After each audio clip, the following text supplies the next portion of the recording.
This is a piece by a guy named Larry Taunton. Larry who? Never heard of her. What sort of a man is he? Pick from Bama. A man like any other, but more so. Well, I thought he was dead. This is the Larry Alex Taunton Show. Let's light this candle. Welcome to the Larry Alex Taunton Show. I am Amy Beth Shaver, here with Larry Taunton. How are you? I'm doing very well, and I have to just begin by saying I am so dreadfully colorblind. You're going to laugh when I say this, but I keep thinking I'm wearing a burgundy shirt. Do you really? I really do. Several times. I just now saw the monitor, and I thought, gosh, Lori told me that I was wearing, she wanted me to wear navy, and I thought for some reason she's put me in burgundy, and I would swear I'm wearing burgundy, but It's not. I can assure you that is navy blue. anyway, whatever. So I mean, who knew? But we coordinate. So truth is what there I you say go. that it is. According to popular culture, yes, Yes, 100%. This is my truth. Sure it is, hon. Okay, so how's your week? It's pretty good. My week was good, and I have to begin by saying that last night, Lori and I watched at your recommendation that you and Chris had recommended this movie we watched, Father Stew. Did you like it? I did, and you had emphasized, because I was under the impression, and maybe just because of the posters I've seen advertising it, and because I think of the type of role that Mark Wahlberg typically plays, I thought it was a comedy. And you had said, no. He definitely goes through a really, really hard redemption story. So I'm waiting for, the tragedy to come. And then he gets hit by a car, and that lasts like a millisecond, and he's fine. And I was like, was that it? Was that the tragedy that you were speaking of? And we won't give any real spoilers here, but I will say that for the first maybe half to possibly 2/3 of the movie, I didn't really know where it was going, but the payoff was terrific. I was powerfully moved. I had to leave the room to avoid sobbing because that's just me. I'm a passionate guy, and I saw what he was going through. I saw what she was going through, and you're right there with him. So I thought it was very powerful. I'd recommend people watch it. I say this with a little warning that we can run across the bottom of the screen. The language is rough, but I liked that they included it because they're trying to tell the authentic story of who this guy is, and I think you have to have that in there to get the feel for how rough this character's background was. Yeah. That's how Chris described it.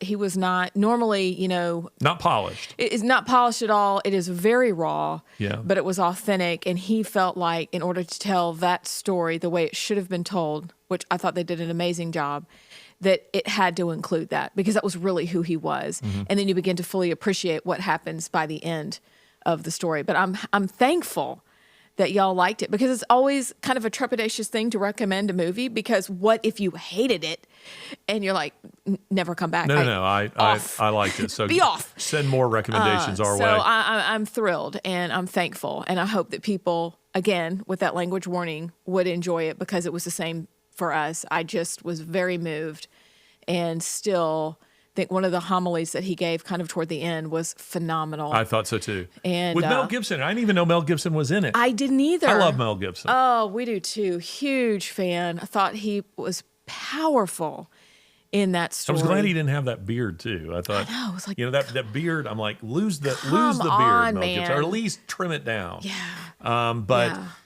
I thought it was very good, and it's interesting because when I was writing this book right here, The Faith of Christopher Hitchens, this was a little bit of a fight with HarperCollins. Really? Because a good one, but I told them I need to include the real language. And they said, well, we don't allow any cussing in the books. And I said, but if I don't, Christopher Hitchens is going to come off as this charming unbeliever, which he could be, by the way, at times. but he could also be just incredibly crass and blasphemous and so on. And I think people need to feel that. I think they need to feel that. And so there was this tug of war, back and forth, because they wanted me to airbrush him, and I didn't want to airbrush him. I wanted people to have the raw, real right. Christopher Hitchens in the process of writing that. But anyway, this film, I would strongly recommend it. I think it has, particularly when you get to the end. For the first half or 2/3, you're not sure. And in fact, even Lori said to me, maybe halfway through the movie, this isn't my kind of movie. And by the end of the movie, she was saying something very, very different. Yes. Very different. So, no, I thought it was terrific. Thank you for the recommendation. And thank you for the recommendation for the Terminal List. We binged it. Did you watch it? I watched it. Did you like it? I loved it. Did you? Okay. I was sure Chris would like it. But he loved it. And I'm glad that Lori let me know that the beginning, what was going to happen, because you sit there and you're like, oh my word. But it happens in the first 5 minutes. You don't care about those people. Can I commit to this? But then what I thought they did a good job of was kind of weaving her back in. And so you really believed the love that they had and what was going on. But thank you for that recommendation, because now we're like, what are we going to do now? What's our purpose? I have another one for you. But, okay. That I have thought was pretty good.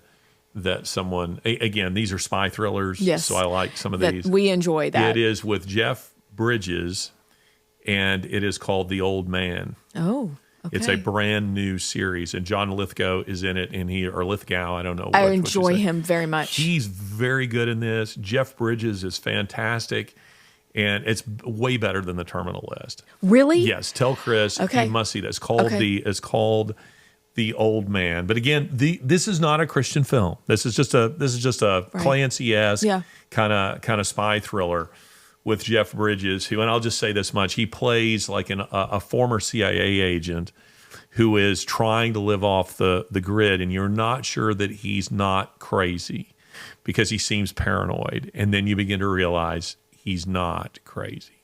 But it's good. It's interesting. Okay, I can't wait to watch that. Thank you for that recommendation. Yep. Lots of people get killed. Okay, well, you know what? In real life also. So there's that. But you know what? It's interesting. I feel like with the spy genre and with what's going on in the world right now, after watching The Terminal List, so many things made sense. Yeah, well, actually, I'm surprised that they're showing this, because I thought, whoops, got to turn off my volume on that. I thought this is... this actually, to me, kind of resonates with what is going on in the world. Yes.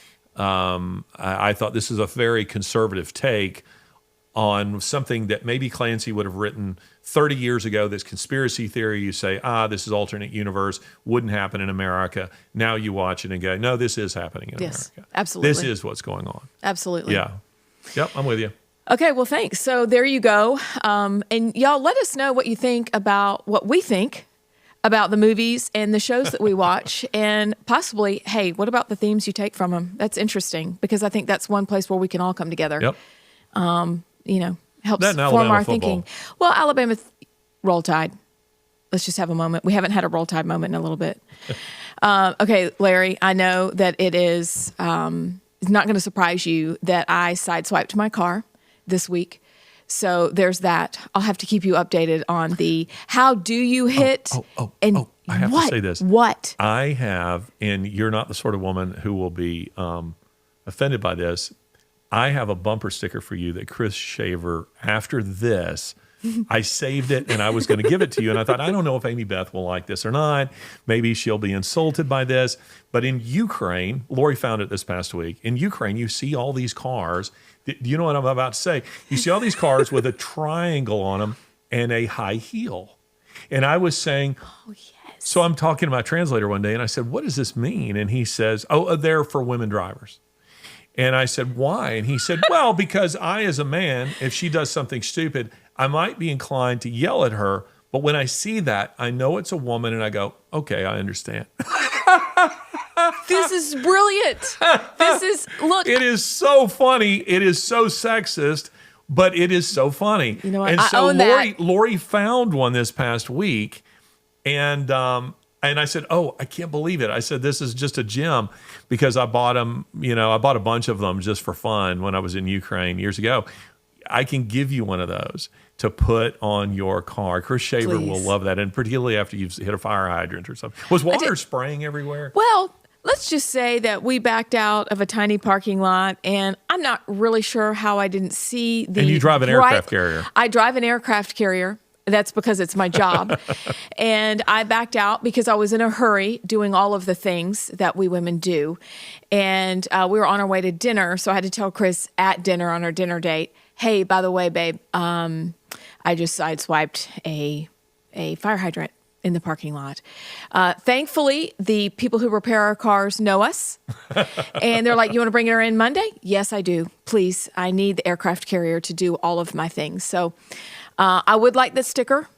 Chris probably Remind me would like to when the put it show's over. front and center in the back They're of hilarious. my car because that's my life, and my family has actually sent around a meme about me because I think every family by now has a family group chat. Yeah. And I'm the subject this morning. Well, there we go. I think And I think I own it. we'll have to give you I one. own it. And the fact is, that I'm sure this is true of Chris Shaver and myself.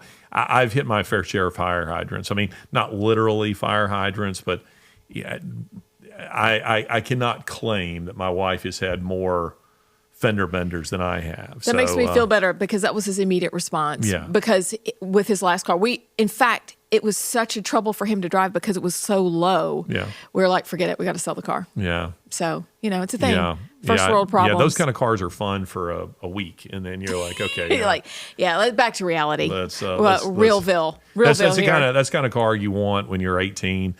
And then when you can afford it at 45, you get it and you go, this isn't all that it was cracked up to be. One should never meet their childhood heroes. No, not ever. Yep. I love that. All right. So, you know what? After the break, we have an ABS segment I hope that you will enjoy. And in fact, it was 10 years in the making. So stay tuned. ABS, Automatic Braking System, also known as Amy Beth Shaver Pumps the Brakes. Welcome back. Okay, Larry, I'm just going to thank you in advance for the ABS moment. Okay. I think our audience knows by now that you invented just for me, and I thank you very much for that. The moment where we put on the automatic braking system. Yeah, that's right. Amy Beth Shaver, automatic braking system, which should have been used before you hit a hydrant. But It should have been. But anyway. And it didn't. And I never did get an answer to my question as to whether or not water was spewing everywhere. You know what? Water wasn't. Okay, well that just wrecks it for me because I wanted to picture the car hitting and water going everywhere. But what is the ABS moment of the week? Now, let's put it this way. Do you remember when your kids were small? Yes. And perhaps there was a parent that would run up to you and need to tell you something about your child. In love. In love. In charity. Yeah. In thoughtfulness. I can think of moments like that. Now, look, we're very aware our kids are rotten sinners. I am a rotten sinner saved by grace. I'm very aware of who I'm living with. But there are times as a parent when another parent is acting as tattletale. Yeah. Which, were we those kids in 4th or 5th grade? Perhaps. I don't know. But a mom runs up to me, this is years ago, and says, your little 5-year-old dumpling said a cuss word. And you should be very careful about her. I just wanted to warn you about her behavior. And immediately, I'm in a basketball gym, of course. It didn't sit right with me. And I thought, I know her, but we're just going to talk about this and just say, hey, little one, at the time, just watch your mouth, please. And she was like, what are you saying? So yesterday in the kitchen, I say, do you remember the time that you were playing with these little girls in the gym and apparently you cussed? And she was like, Mom, that kid asked me my favorite cuss word and I told her. And she also then told me mine. I said, so the mom didn't know the second part. And she said, oh no, she didn't hear her little girls and what they said. They only asked me mine and I didn't even know what I was saying. I was like, I knew it. Something else happened with another child that her mother was very quick to run to me to warn me about my middle school child and what was going on in her life. And then it turns out that their child was bullying our child, and it had dramatic repercussions in our family's life. So my ABS segment this week is recognize, stay in your lane, Make sure you have all the facts as a parent. Yes, be humble and be willing to hear what other parents have to say, but just be careful before you're running to another parent to tattletale on that child. Make sure you include anything about your child in that conversation as well. If you, this reminds me of, in fact, it's almost an exact parallel to the scene in Christmas Story. I don't know if you remember Christmas Story, but Darren McGavin and the little, the blonde-headed kid, Ralphie. Yes. And he is in trouble because a neighbor woman, says that her son had said a cuss word and it was from Ralphie. And then you hear, this conversation going back and between the parents, and you hear the woman on the other end of the phone going, "What?" Because she's saying, "My kid said what?" And then you hear the boy being beaten in the background. Yeah. Mom, what did I do? And then Ralphie's got a bar of soap in his mouth. Yes. Yep. This is very much like that moment. Parents, when they feel like another parent is judging their child, there's no quicker way for them to get their back up. Yes. Than that, because it accomplishes two things. It's not only that you're now judging my child, but you are now in my lane as a parent. Yes. So I would definitely say, be careful there. I want to tell my oldest child who will listen to this podcast, remember that as you parent.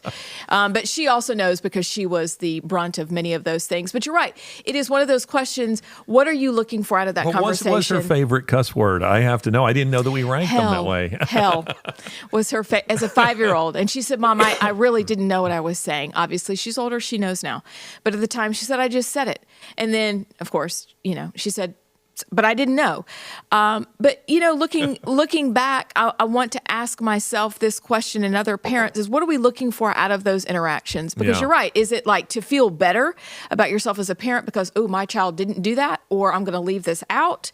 Yeah. Or, is it to correct the behavior? And even then, I think you've got to tread lightly because you're dealing with someone else's child, and you most certainly do not have all of the facts. I'm so with you on that. A little more serious ABS moment, but literally was 10 years in the making, and one of those like motherly instincts that at the time had to wait 10 years for it. Yeah. It was very satisfying in the end. Yep, I'm with you. So there you go. It's very basic. It's a good moment. So how about this? Why don't, before we go to a break, talk about the overview for our topic this week, which is outstanding. What's the title?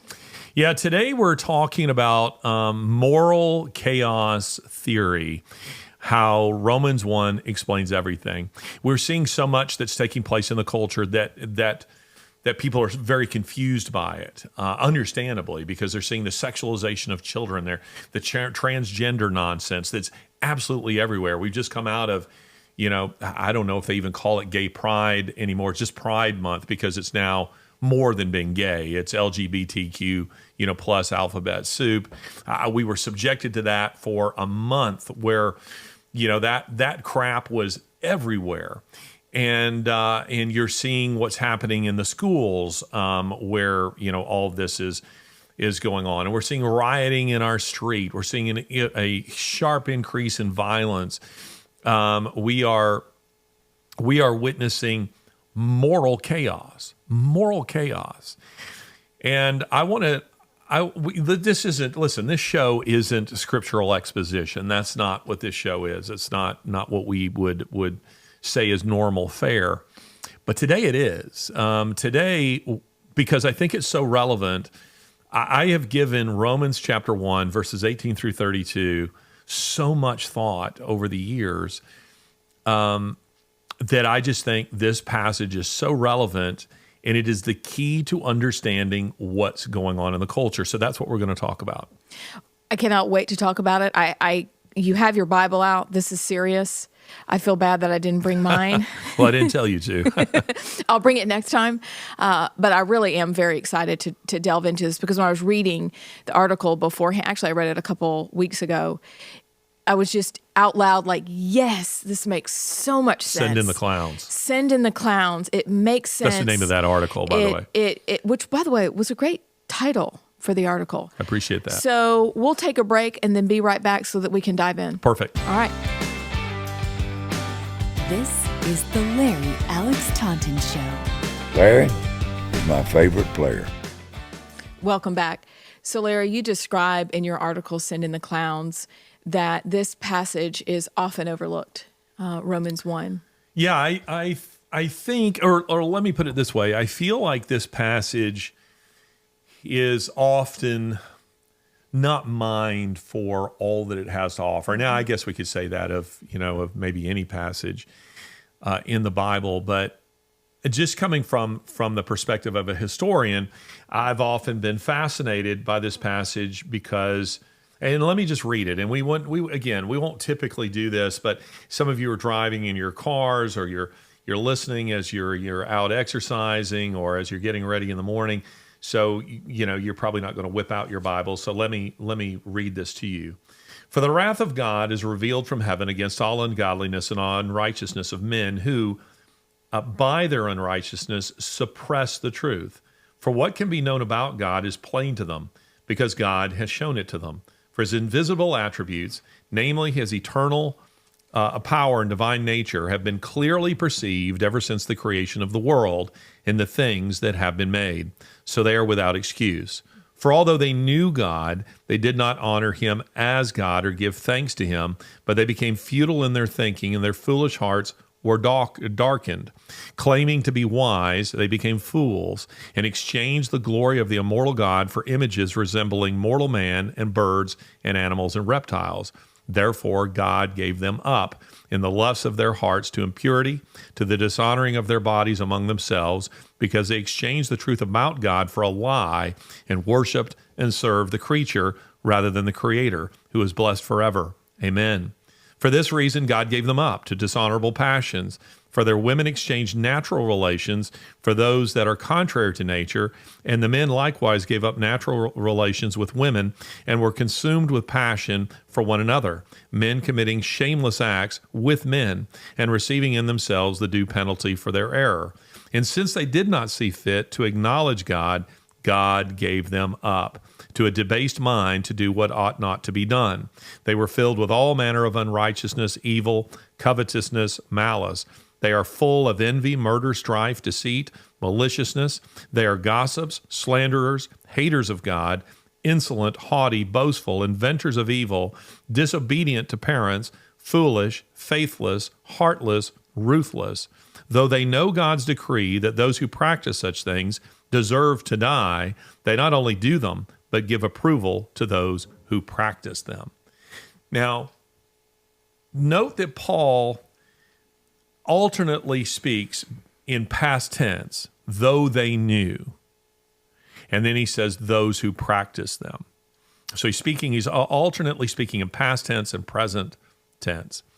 I often wondered, who is he talking about here? Is this a reference, to the Greeks? The ancient Greeks, the classical Greeks. Their empire collapsed due to similar types of corruption. Is this a reference to the Persian Empire? Is it a reference to the Rome of his day?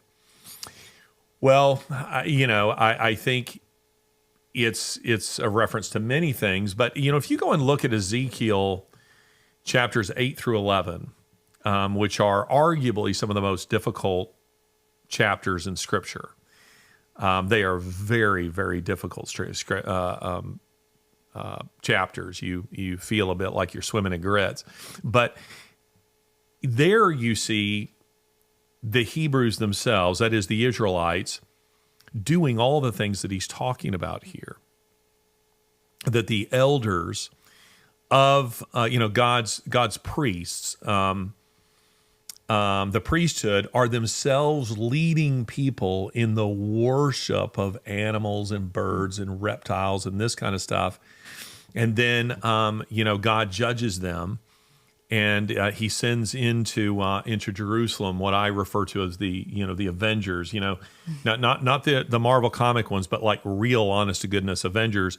6 angels who are sent in, and prior to that, an angel goes around and he marks the foreheads of those they are not to kill, those who are mourning and lamenting the moral chaos of the Israelites. Then these avengers come in, and God tells them, in effect, start at the altar. In other words, kill the priests first, because these are the ones who have led people into this idol worship. These are the ones who are guilty of, they're the ones who are supposed to be leading people in authentic worship. You know, James tells us, you know, teachers will be judged more harshly. And boy, were they. You know, God says, you know, in effect, when you go into the city, kill everybody, but those who have the mark upon their forehead, and start with the priesthood first. So is Paul here speaking? Probably. He's speaking of his own people. Now, when I posted the article that you're referring to called Send in the Clowns, that is a discussion of this, and you can find it on our website at larryalextaunton.com under the Full Fathom 5 blog. When I posted that on Twitter, I had people saying to me, "You do realize Romans 1 isn't prophecy, don't you? You know, these kinds of things." Well, my point isn't that it's prophecy. My point is that it has a kind of predictive quality, because what Paul is talking about here in Romans 1, he's not simply saying this is what they did. Paul is giving us in Romans 1 a blueprint for where any culture will go when it goes off the rails. And let me give you an example of this. You know, when in other words, you can predict exactly what's coming next. And that's why I think this, you know, when I say that Romans 1 explains everything, you can familiarize yourself with this passage, people, and it will give you a confidence that you know what's happening in the culture and where it's going in the broad strokes. Mm-hmm. And an example that I might use, an analogy I might use to explain this, when Lori and I were in the process of adopting Sasha, law required, international adoption law, you know, established at The Hague or something, required that we have, I think, 30 some odd hours of adoption education. So we went to, in Birmingham, University of Alabama, Birmingham, UAB. They have an adoption clinic there. And for X number of Saturdays, we would go down there to receive, you know, lectures and PowerPoints and all this stuff about adoption. Now, some of it was not helpful, but some of it was absolutely fascinating. And they're preparing you. I don't know how they would do it now, but I felt they did a very good job, because I think there are a lot of parents who adopt because they want to be heroes. They want to be a child's hero. They read a book like The Grace Effect and say, you know, I want a Sasha. I had people, you know, say that to me. We want a Sasha too. Well, we would always try to caution people, do understand this is a hard process. Yes. This is a very hard process. And when you're not adopting an infant, but you're adopting an older child, there's a lot of baggage that comes with that child. It's not their fault. They're coming out of abused, neglected circumstances. They wouldn't be adopted if it were otherwise. And so the adoption clinic, they gave you lectures on things like fetal alcohol syndrome. This is what it looks like. This is the way this plays out. And this isn't exactly right, but one of the things that they did that just blew me away was they were showing predictive behaviors based on the kind of abuse that child had suffered. Like they can predict the outcome with relative certainty. So, for instance, again, somebody out there will probably know what I'm talking about and maybe remember more specifically, but it went something like this. If a child has been locked in dark spaces, like say a closet, they will scratch and sniff. They will do this. They will scratch themselves and sniff everything because of sensory deprivation until they bleed. A child who's been left in a crib, as for instance, as Sasha was, because you maybe have one caregiver to, let's say, 30 babies. So what does someone do in that circumstance? Well, they prop bottles. You know, they can't hold each child, so they prop bottles. And they say those children often have dyslexia. And you go, why? Because they don't develop depth perception. Those things, it turns out, that hang over a crib and turn actually serve a very important function. They help a child develop the ability to focus on something as it's moving, and then look beyond it to the roof, to the ceiling, to look back to something, and it develops eye muscles. But without that, a child just left in a crib looking at a ceiling all day long doesn't develop those muscles, and they often have dyslexia, and they often have I'd say a wandering eye, something like that.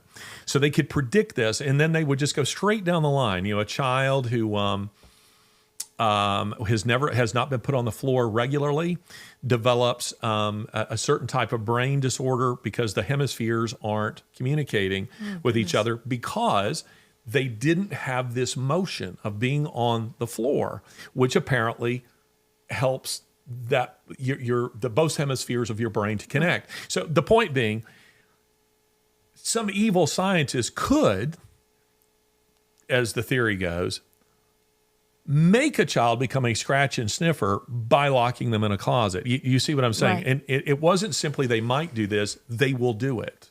It's what happens. Somehow it's like if we had flip top heads, somebody could just open your head and take a screwdriver in there and scramble things, and it brings about certain predictive behaviors. Well, Romans chapter 1 is like that. It is saying, when you suppress the truth of God, these are the things that will happen. It isn't that culture might go off the rails. It will go off the rails. And it will go off the rails in this way, in this pattern. There are, there's a direction that it will flow. So when you were writing this and thinking about it, what were, after we look at Romans 1, as you've explained it, as you've read it, what were the things that just jumped out at you immediately in regards to our culture? Well, I'd love to say it jumped out to me immediately. I'd have to think, and listen, there are people who've thought on this I'm sure way more than I have, and have mined things from it that I've yet to mine from it. Right. But over the course of decades of thinking on this passage, something that strikes out, really jumps out to me is this: for the wrath of God is revealed from heaven against all ungodliness and unrighteousness of men, who by their unrighteousness suppress the truth.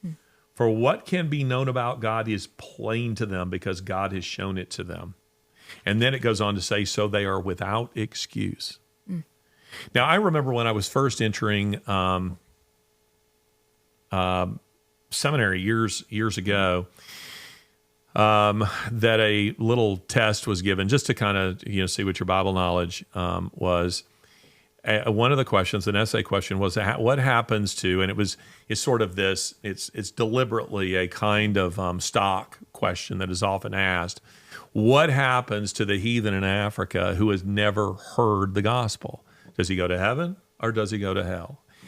This has been an ongoing debate in Christianity for 2 millennia. Well, Romans chapter 1 says everyone is without excuse. And you say, well, how can that be? How can everybody be without excuse? I mean, what if this poor guy has never heard of Jesus Christ? Well, according to this, that's actually not true. God reveals himself to man in 2 ways. He reveals himself in creation. So natural revelation is the term that is the theological term, meaning that creation itself, as Psalm 19 says, it proclaims the glory of God. Right. It moves you to metaphysical questions. Right.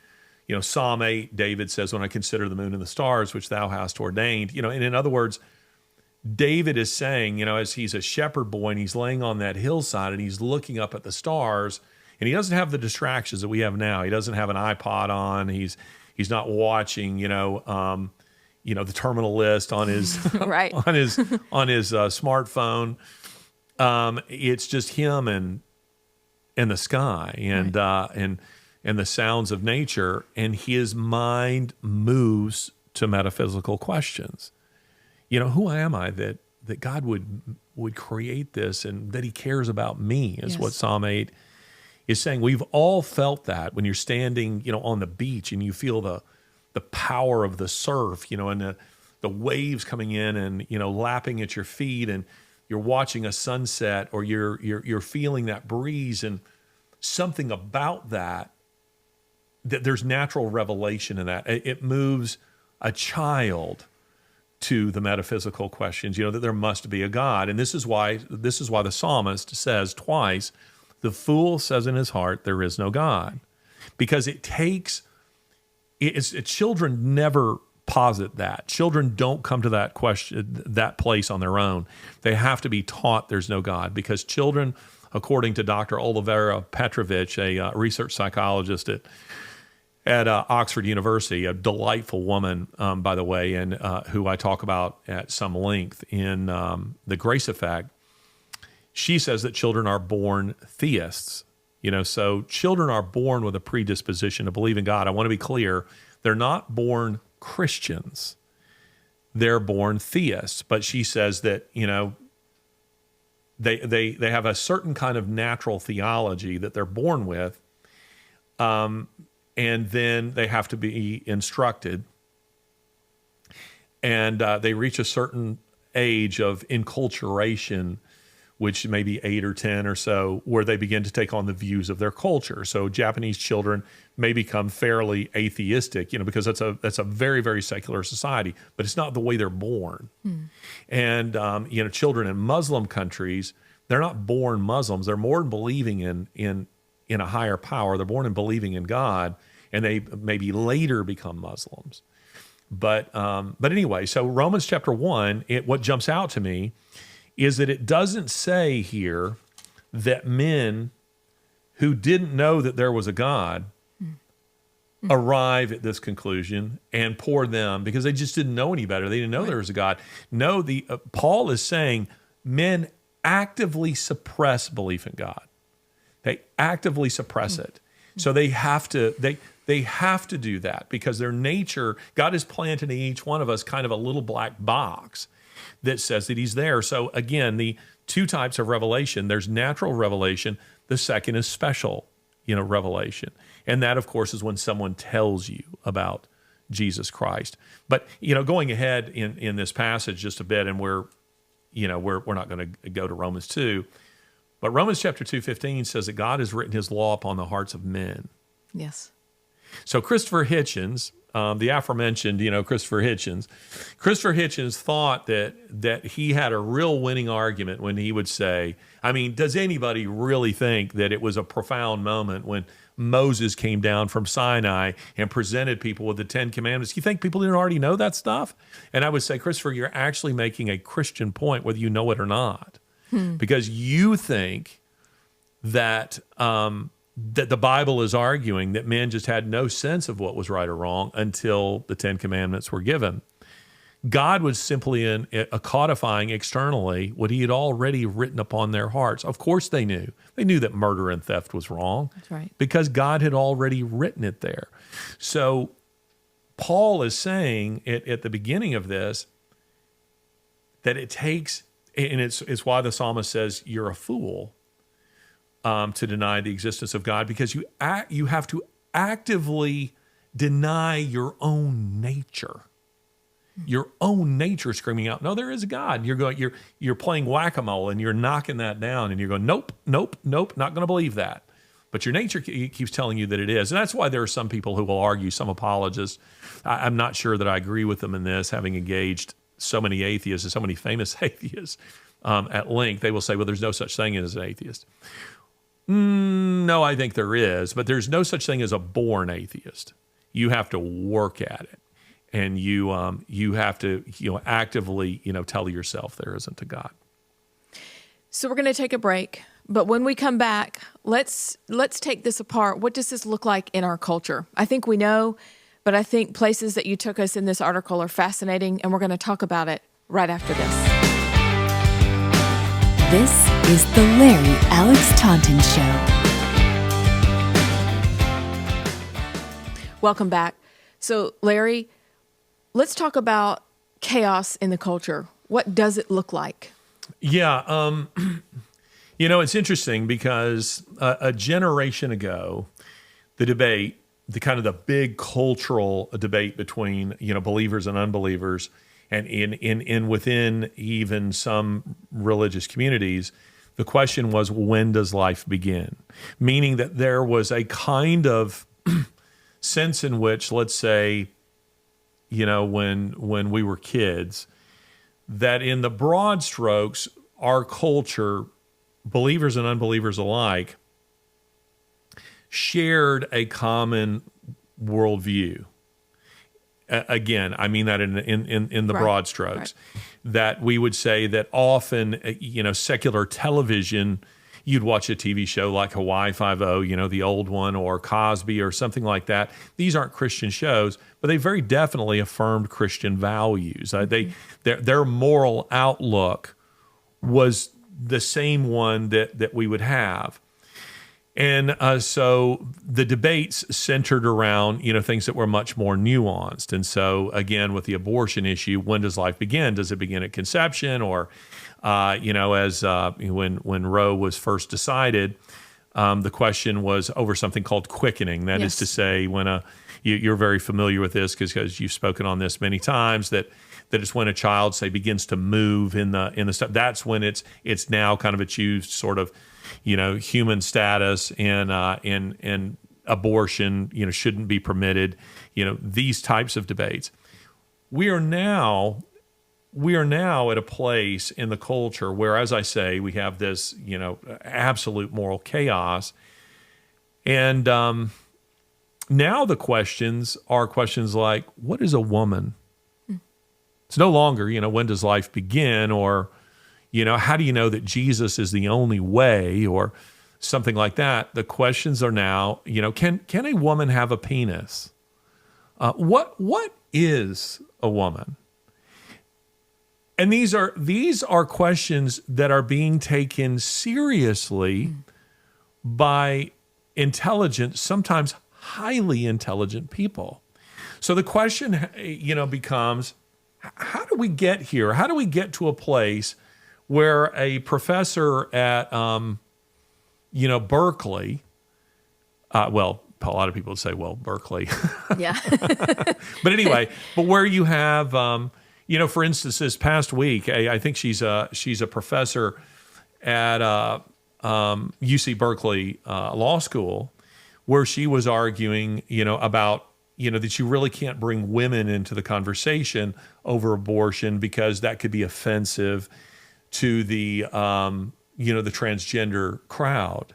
And you're thinking, this is insanity. Yeah. How is it that you, who are highly intelligent, are borderline insane? How do we get to a place like that? And that's the part that's very confusing to a lot of people.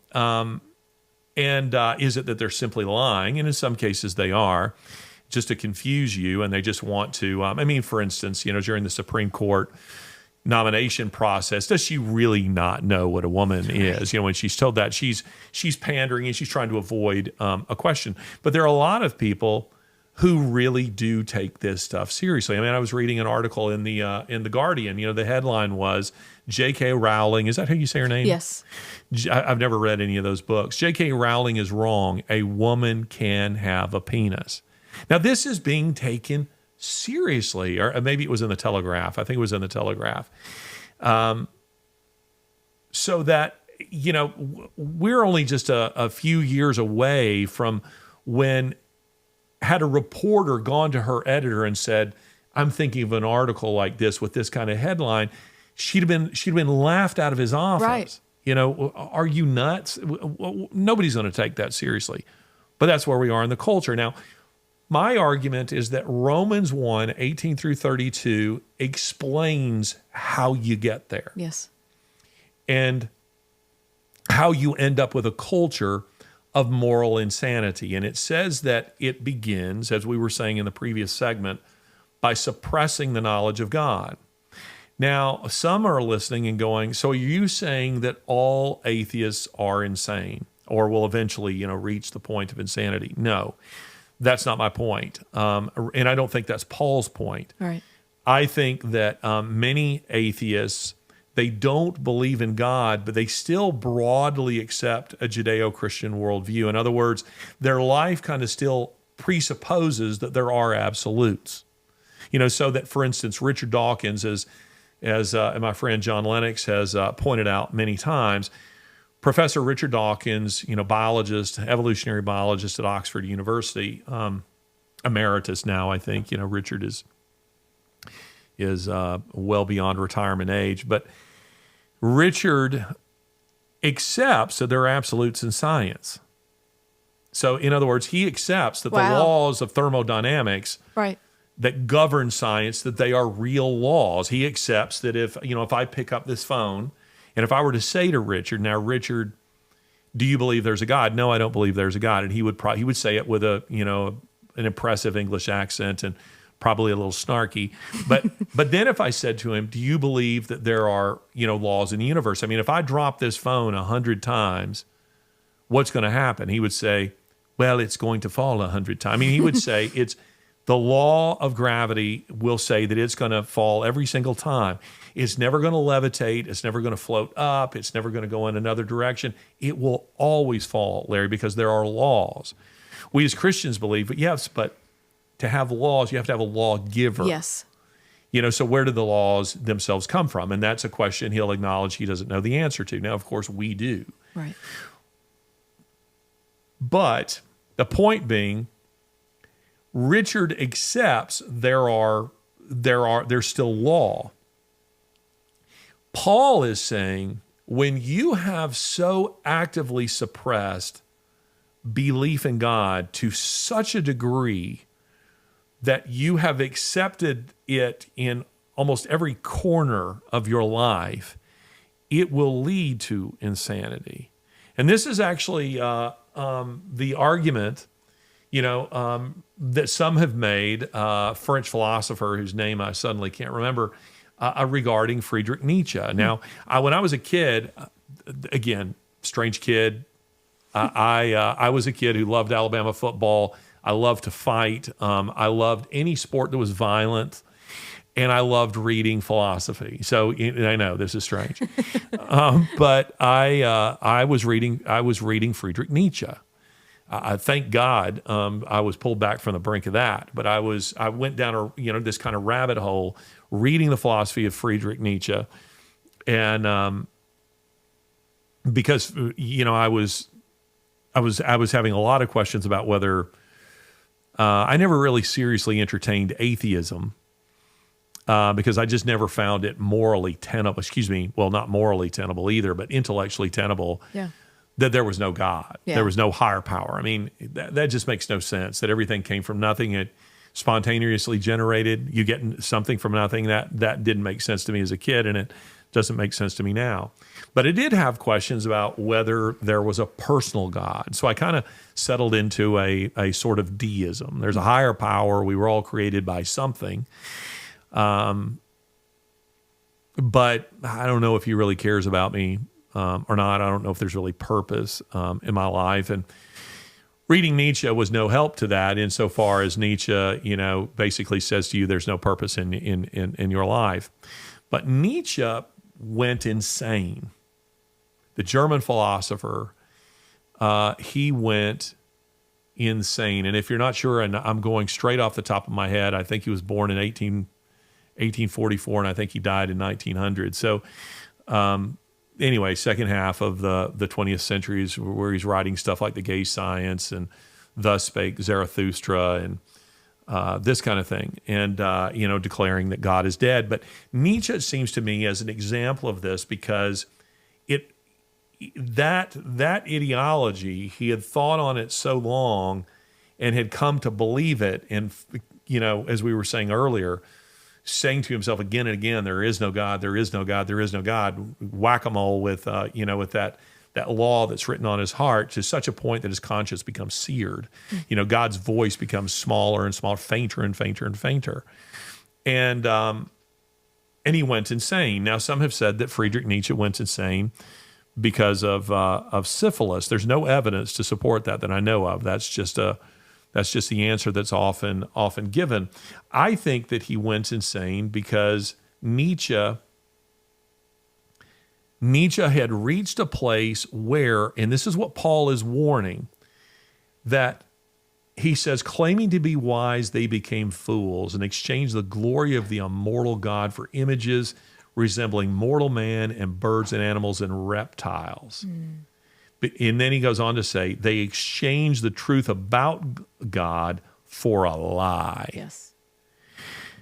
When you look at,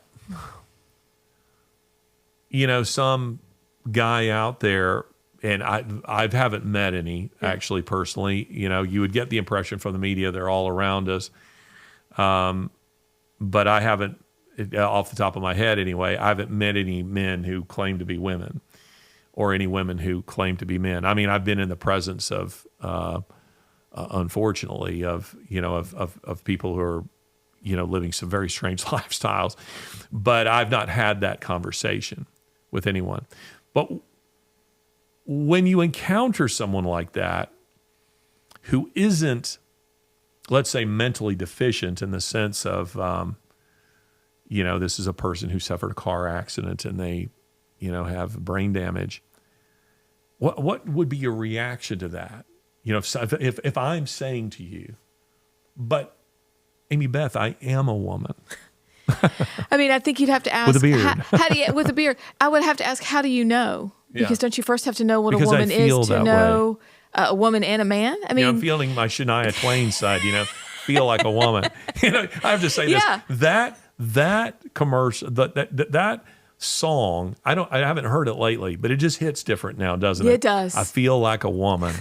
I feel like a woman. does. And what's funny is when that song came out maybe 2 decades ago, I remember, I think it was a Nissan commercial where it shows, do you remember this? Yes, I do. It shows that song is playing. It's a bunch of guys like on a fishing trip or something, and one guy is singing it, and all the other guys kind of turn and look at him like, hey, what is wrong with you?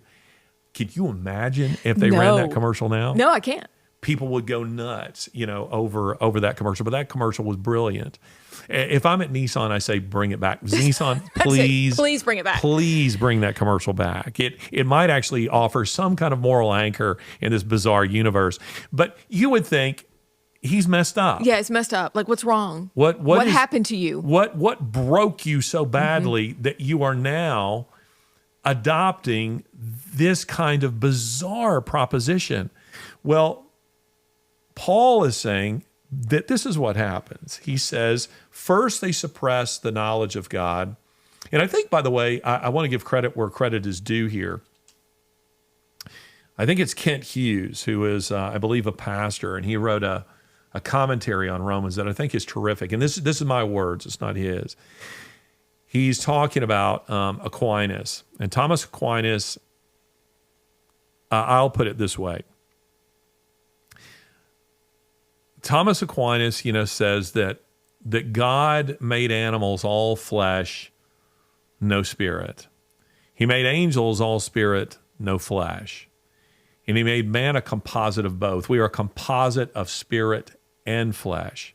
And therefore, says Aquinas, we can ascend to the higher, that is to say, to the spiritual, to the godly, or we can descend to the animal. And right now, what we are seeing in America is you are seeing, because there has been such a suppression of the truth of God, which not only gives us moral anchor, it gives us rational anchor. Yes. And when you suppress it to the extent that Nietzsche did, to the extent that our culture is an aggressive atheism, then you become untethered from reality. You lose no proposition is too absurd to entertain, and you begin descending towards the animal. And so, what Paul is arguing here is he says that you eventually reach a place where God gives you up. Yes, a terrifying place. Terrifies me. When I was a little kid, I've often, there are a lot of guys who are listening who will relate to this.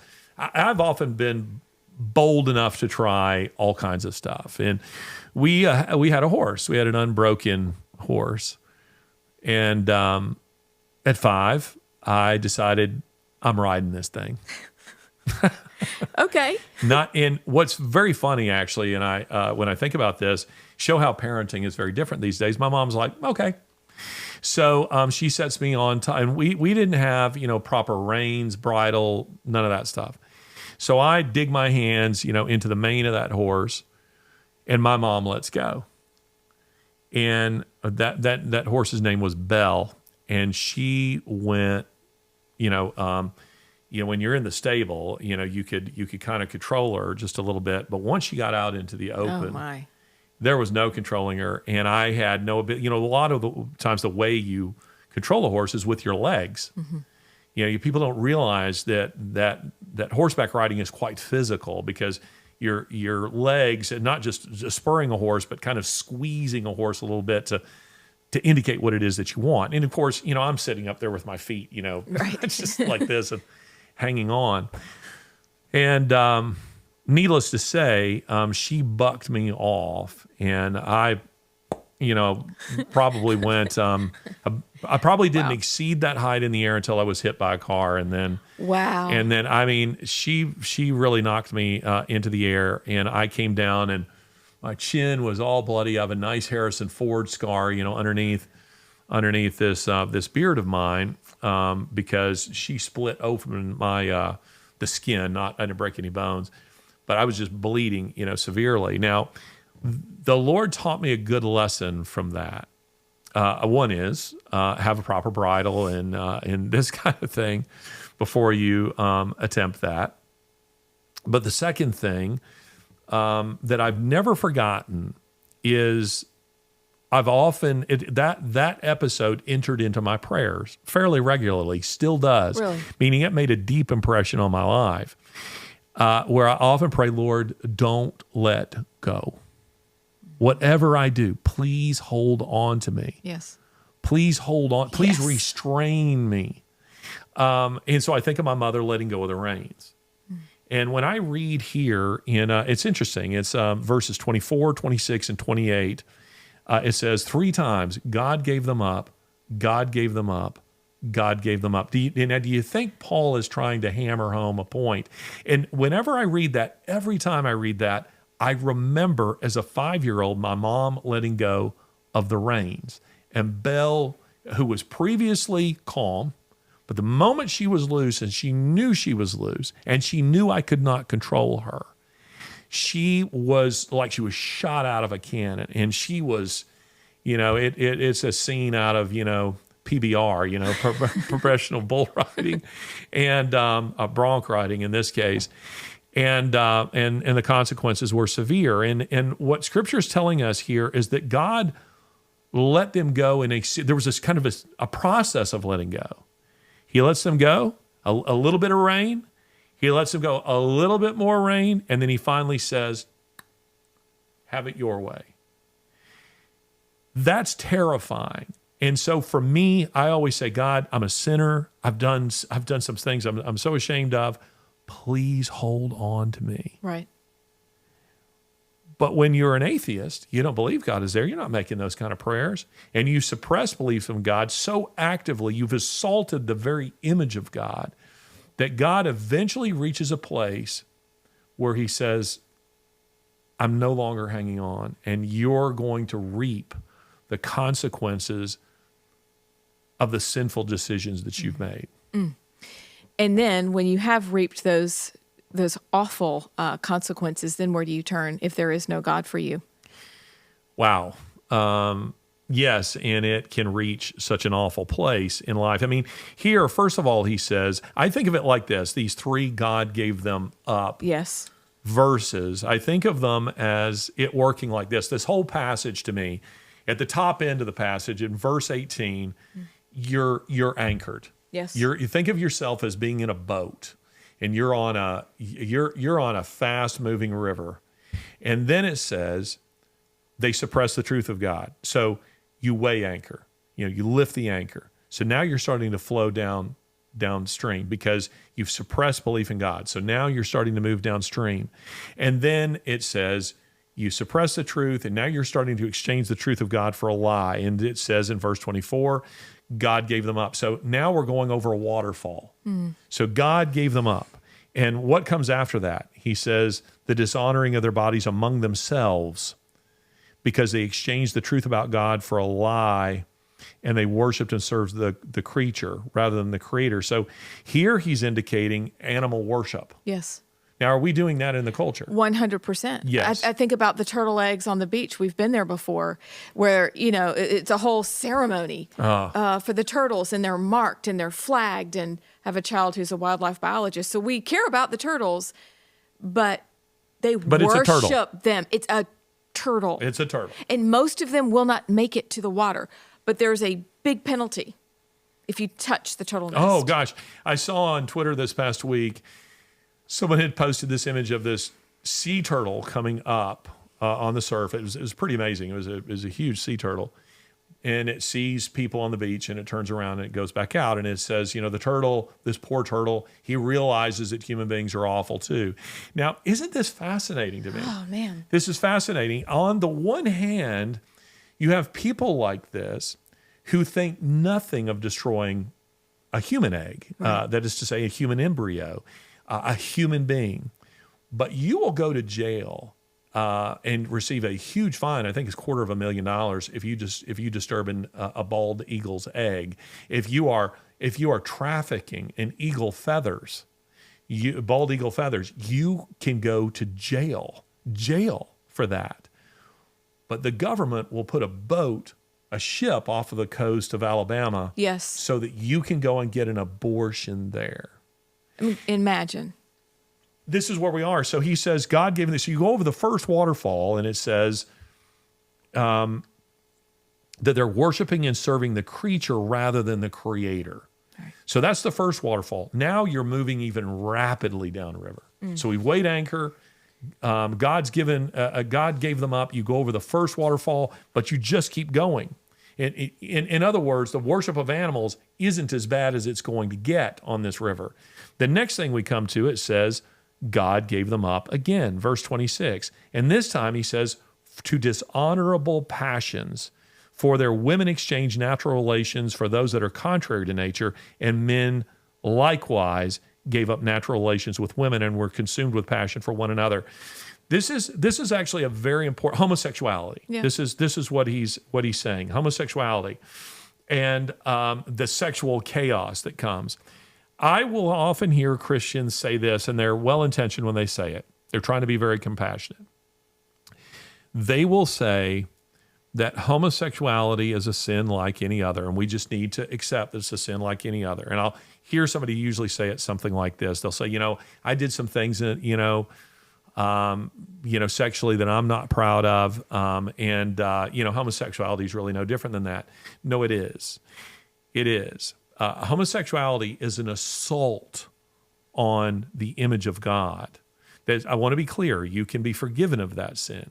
But homosexuality is much more serious, because there are sins that, while sinful, they're not contrary to nature. Yes. And this is what Paul is saying here. In other words, in the Old Testament, where we see polygamy, God allowed it. It was sinful, for David to have, I think, 7 wives, and, Solomon hundreds, and, hundreds of concubines.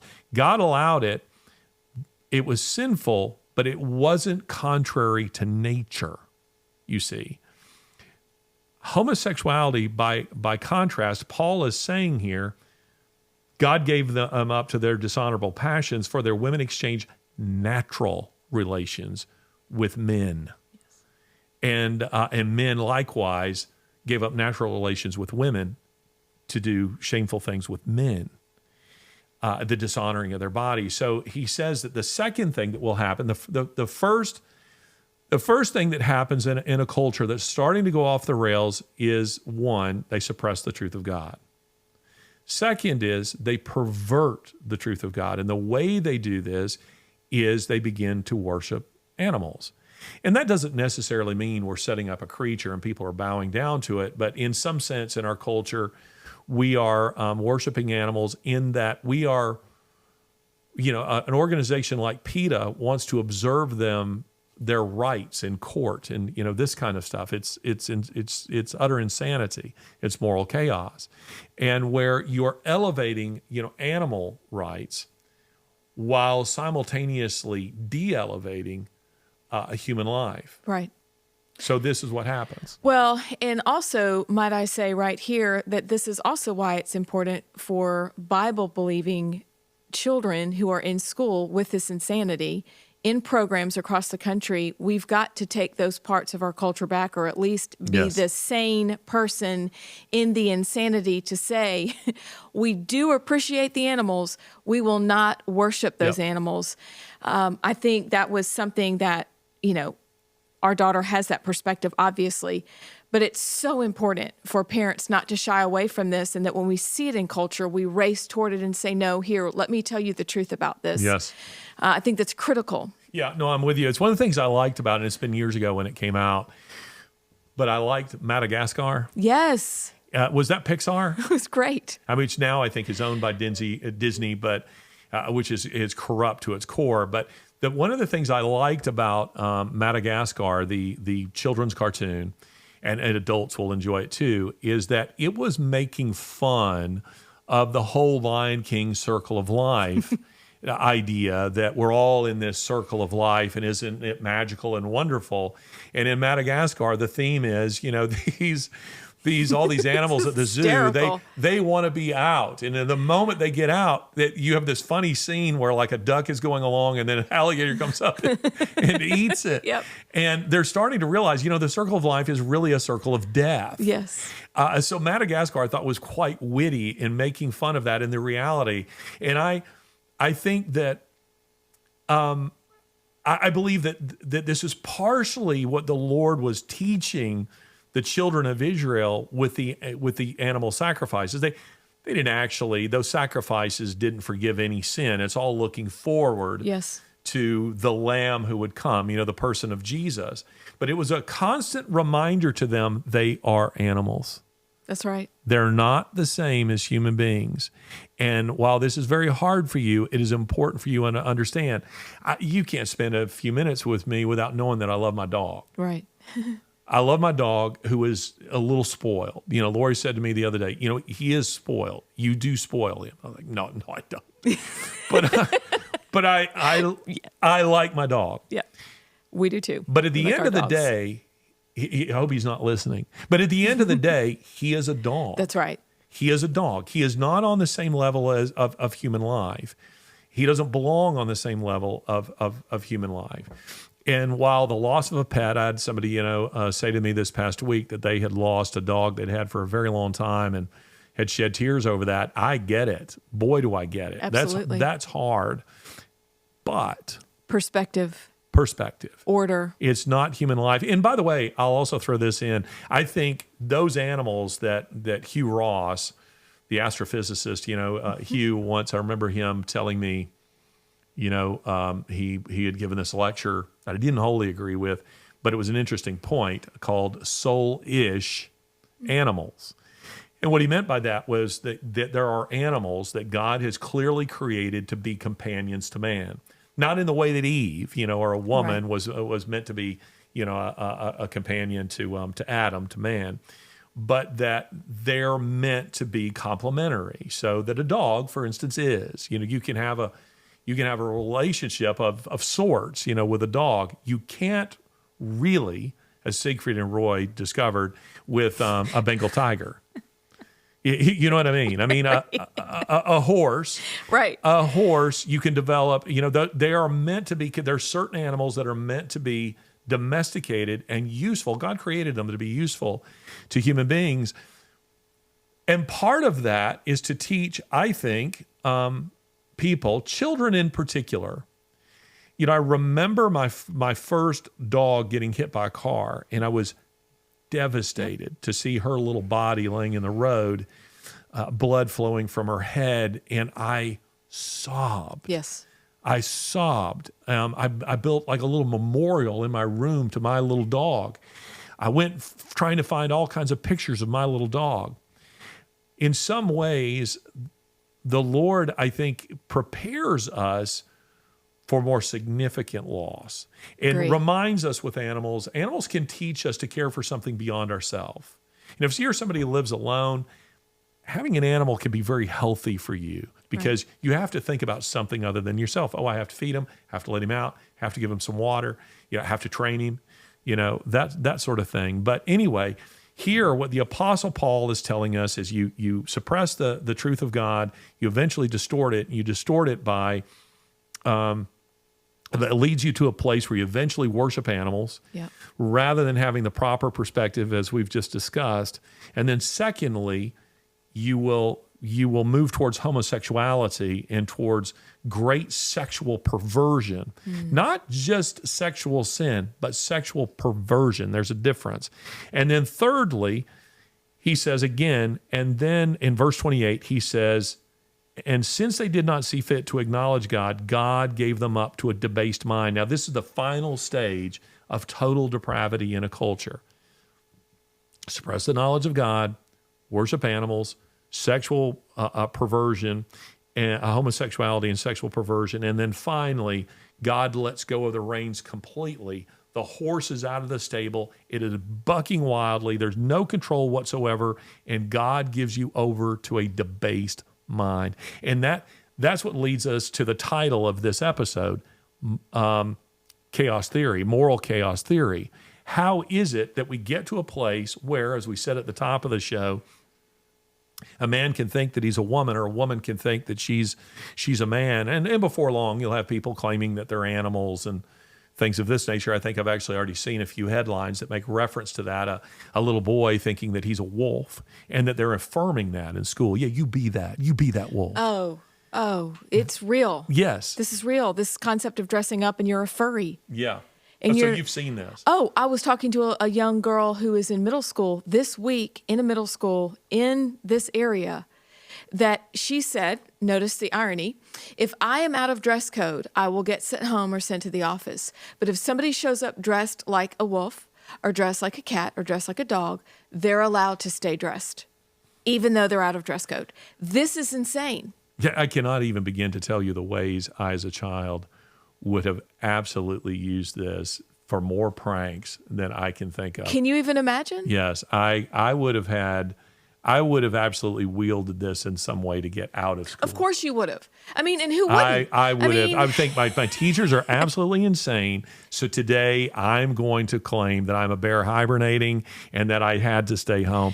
But this is where we find ourselves. Yes. So you get ultimately to a place where you become unhinged, completely untethered from rationality, and that's because God has let go of the reins for the last time, where you are now turned over, says Scripture, to a debased mind.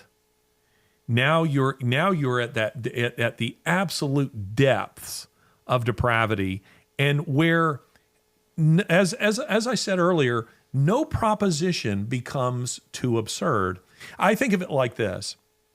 I would have 10 years ago said it would be like a man claiming to be a woman, but since now that's kind of off the table, it would be something like this, that for whatever reason, the powers that be decide, perhaps just to prove their power over the population, as they do with things like mask mandates and whatnot, they say, walking on your hands makes good sense. And initially, there's people who are saying, walking on your hands. And then we see a complicit media saying, we see headlines saying, all the Rhodes Scholars who walked on their hands, presidents who walked on their hands, the health benefits of walking on your hands. And we're starting to see it everywhere. Yes. And soon, people are telling you, I've given up Pilates. Today I'm going to the Walk on Your Hands class. And you're going, you're not really falling for this, are you? And then you're at the mall one day and you and your daughter go, there goes somebody walking on their hands. Right. And then you begin seeing signage all over the place. And then you begin to see restaurants that say, we have tables that are lower, for people who walk on their hands. And before long, you hit a place like New York or LA, and they're all over the place. Crazies live on the coasts. I'm sorry. I feel sorry for you people who live in those places. You live with freaks of nature in those parts of our country. But anyway, it would be like that. And that's what has happened here. Men can be women. No, they can't. Nobody takes that seriously, but you start to see a few headlines here or there. You start to see a few people dressing like that. And then before long, it's being mainstreamed. So this is what Paul is telling us. When you've reached the place of a debased mind, he says, you will do what ought not to be done. Mm-hmm. That's where you go. It is exactly where you go. So let's press pause right there and come back to finish up, because I have a couple of questions, but this is critical. And let me just say this: I am wearing a burgundy shirt today. We'll be right back. This is the Larry Alex Taunton Show. The opinions expressed here do not reflect those of Democrats, atheists, Muslim radicals, environmentalists, globalists, socialists, the United Nations, the World Economic Forum, soccer fans, or men who eat quiche. But they should. So as we wrap up today, what are key takeaways that you want our listeners to know? Well, just before the break, I made a little joke that people listening or particularly people watching, because they would see the shirt that I'm wearing. But I had said that I'm wearing a burgundy shirt. And off air, what you people out there don't know is that the shirt that I'm wearing, my wife decided from the last show. She said, you're a white man with white hair wearing a white shirt. You need another shirt. So she took me out and she got me this shirt, which I am told is navy blue. It's navy. But you see, I am colorblind, severely colorblind, and the shirt to me, particularly on the monitor, I would swear it is burgundy. But you guys keep telling me that, of course, it's not. Now, there's actually kind of a spiritual lesson in here. And part of that is that the way I perceive the world, colorblindness distorts that for me, okay? So what I think I see, because there are 3 wavelengths of light, my eyes can only perceive 2 of them. I know there's a 3rd wavelength of light, not because I've actually experienced it. At no point in my life have I, people say to me, well, describe what you see. And I'm like, well, describe how it's different. I don't know how it's different. I don't know what you see. I have no idea what you see. So I know there's a 3rd wavelength of light because people I trust, people like you, people like my wife, tell me that there is a 3rd wavelength of light. They tell me, you are wearing a navy blue shirt. Now, I cannot perceive that. So I see you smirking. I cannot see that. I have to trust that that I'm not dressed as a clown. Right. But oftentimes, I have to be, so my ties and all these things have to be picked out, because I could show up looking, like I'm my eyes are attracted to very loud colors. I love really, really bright colors. And I guess because I can sort of see them then. But the spiritual parallel that I would draw here is this, is that there are those that, as a result of suppressing the truth of God, belief in God, reality becomes so distorted for them that they no longer can perceive which way is up, which way is down. And to just kind of close with a little example, it's interesting. When I was being certified as a diver, as a scuba diver, the teacher I had was kind of an interesting guy. He was always putting you in these chaotic situations. Why, I don't know. Maybe it just made him more. But he would take you under deep underwater and would come up behind you and shut off your oxygen, right? Just to see how you'd react. Oh my gosh! But he would tell you, "I'm going to do this." He would warn you, "I'm going to do this, and you need to know what to do." okay? Because these things happen. And I'm sure it's because he would be out with groups and somebody wasn't monitoring their gauge and they ran out of oxygen and they panic, not knowing what to do. And of course, what you do is you go to someone next to you and you indicate that you don't have oxygen, you lock arms, and then we exchange a regulator, between us, and we ascend. Versus just absolutely panicking, and then you can drown. But another thing he would do is he would disorient you. He would get you into utter darkness or inside of a ship or a cave or something like that, and you're completely disoriented, and he would say, now you have to orient. You go inside of a cave above ground, and if you get lost, you're spelunking, you're not going to run out of oxygen. But in cave diving, you might have 20 minutes. You might have 10. You might have 5. So how do you orient? And when you have neutral buoyancy in the water, sometimes, unless you can see real well, you're not sure which way is up or down. The way you orient is, do you know? You look for the bubbles. Wow. Because bubbles, because of the law of nature, Sure. they always go up. Bubbles never go sideways, they never go down. When you are breathing through your regulator, your bubbles are always going to go up. So if you're disoriented under the water and you're thinking that's the way to go up, you watch those bubbles, or they're going this way, and you go, nope, that's the way I have to go. So they help orient you. Paul is arguing that God is, to refer to our organization, your fixed point. Your fixed point.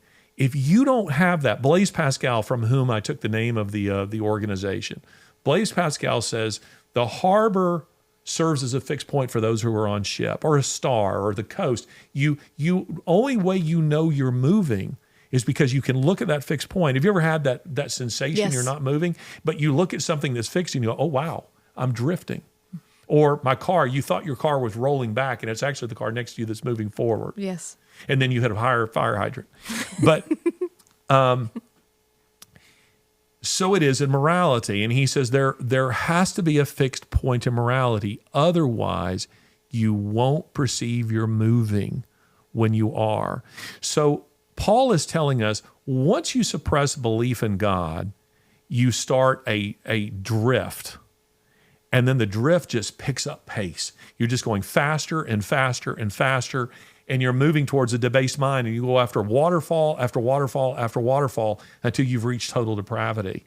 So we need God to orient. We need those bubbles. We need that star, the North Star. We need a harbor. We need something we can see on shore to perceive where we are. And as a culture right now, because we've so suppressed belief in God, we are now moving rapidly through everything we're seeing here. So I would just end by saying this is Romans 1. It is the explanation to the moral chaos we see in the culture. And it is a sobering explanation, but it's also, for the believer, it also probably will help us as we speak with our unbelieving friends or people who have questions. Yeah. So I very much appreciated that article. I appreciate the explanation and exposition. And so I hope you all enjoyed that as well. Thank you for joining us today. We sincerely look forward to seeing you next time. Turn out the lights, the party's over. They say that all. Ladies and gentlemen, we are grateful for the standing ovation, but there will be no encore for today's performance. Please exit the building in an orderly fashion. Thank you. Honey, can we leave now?